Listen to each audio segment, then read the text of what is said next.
Welcome back to the Foundry by Forge College. As part of our Ethereum DevStacks and Frameworks track, we've been diving deep into debugging transactions.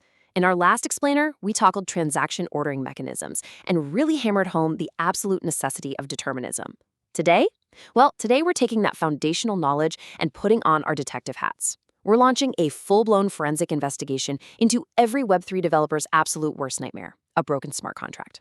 We're going to see exactly how transaction tracing tools can help us see the invisible. So let's jump right in.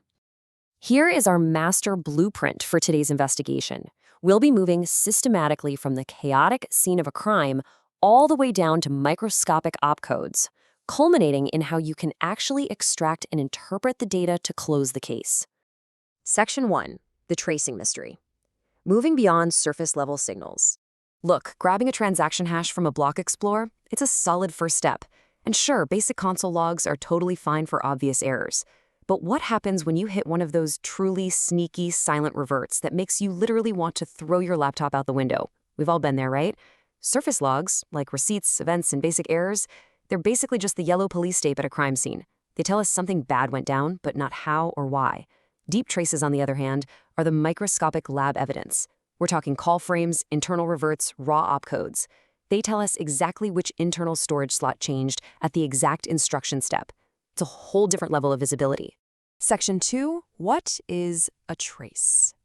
Finding that microscopic evidence. So what actually is a trace? Technically speaking, a transaction trace is an ordered record of internal calls and opcode execution. It's completely distinct from your standard receipts and logs. It basically strips away all those high-level abstractions and reveals the exact step-by-step reality of how the EVM processed your transaction. Think about it. If a transaction mysteriously drains all your gas, standard logs are just going to shrug at you. But a trace? It's going to show you the exact sequence of opcodes that chewed through your limits, step by painful step. Section 3. The Developer Toolkit, your forensic gadgets. All right, to crack these cases, we need some highly specific gadgets. And a quick side note, mastering this exact tooling is something we heavily emphasize in our Forge College programs. First up in the toolkit is the hardhat-network. Think of this as your holodeck, sandbox. It provides a highly controlled environment for safe, deterministic reproduction and incredibly fast local iteration. Because here's the thing, before you do any deep forensic work, you absolutely have to recreate the exact conditions of the failing transaction. Hardhat lets you pull the state of the blockchain at a specific block, effectively freezing time, and lets you run the transaction locally without risking any real assets or dealing with annoying network latency. Next up is the geth-debug API. If Hardhat is your holodeck, Geth is your forensic microscope. This gives you the absolute low-level truth and highly detailed opcode execution steps. When a bug is hiding deep within a nested call frame or maybe involves some crazy complex gas accounting, Geth gives us the raw atomic-level data we need to spot it. It doesn't guess what happened. It tells you exactly what the EVM did. And our third gadget is ethers.js. Think of Ethers as your automation arm. You use it to programmatically request and post-process trace data directly from the node. It's basically the dispatcher that reaches right into our Geth microscope, triggers the debug command, and pulls that massive payload of JSON data back into our JavaScript environment so we can actually filter, read, and manipulate it. Pretty cool, right?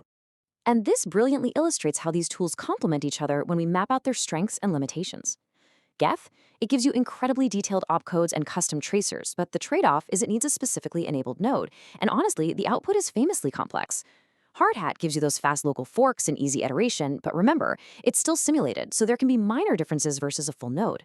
And ethers.js is absolutely fantastic for programmatic access and automation, but it entirely relies on your node provider actually supporting and exposing those debug methods. Knowing exactly when to pull which gadget from your belt, that's what's going to save you hours of debugging frustration. Section 4. The tracing workflow. A step-by-step schematic.